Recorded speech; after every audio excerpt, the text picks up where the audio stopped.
In terms of the process of, let's take a remodeling, the workflow is it takes time.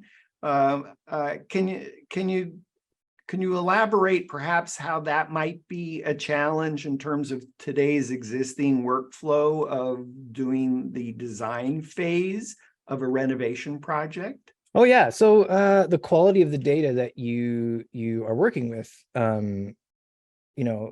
directly affects your design work, obviously. So what I mean by that is you want to have, as accurate data as possible when you're doing your design so that they, can then eventually become reality more easily. I think the bigger challenge is to go from, the bigger problem, I would say, is to go from measurements to something you can start designing with in the shortest period of time possible. So the problem is that, again, the time, So time, and I imagine time probably also equals money somehow, because it always does, Yeah, it's true.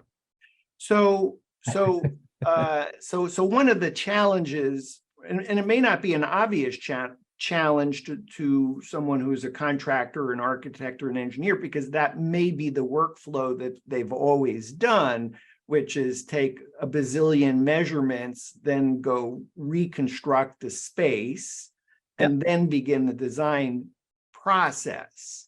Oh, 100%. Yeah.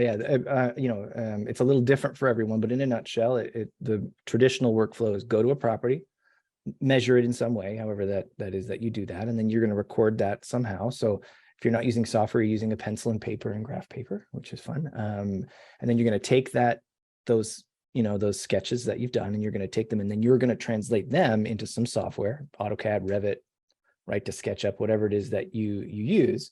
And each one of those steps, requires a certain, there's a cost there in terms of time and literal money. So, yep. Okay, so I'm going to call that a problem or challenge, is the time it takes to go from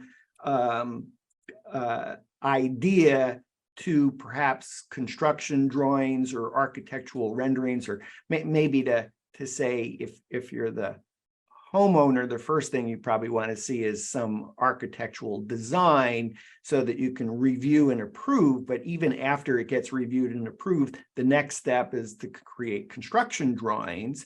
And so all those different workflows take time. And I imagine there's an opportunity for error in all that if going back to measurements, if you didn't get the measurements right. Oh, absolutely. Yeah. So residential, commercial, either one, there's going to be a point at which you're going to put something before your client, where you want to get their feedback. Stakeholders have to participate in that design process. So the sooner you can get there, the better. But yeah, definitely the time to go from starting the measurements to that consultation part. Yeah, that's a challenge. Yeah. And just in general, regulatory issues, because I could imagine that mistakes get made and companies get fined. Is that some of the problem? Is that a problem or challenge that in this space, again, going back to maybe things weren't measured accurately the way it was constructed? It could be. I think that's more of an issue during the construction process, where if the drawings don't match the reality, that's going to cause issues that then have to be fixed. So there may be something to talk about with iGUIDE for AEC that addresses that. Okay. Yeah. So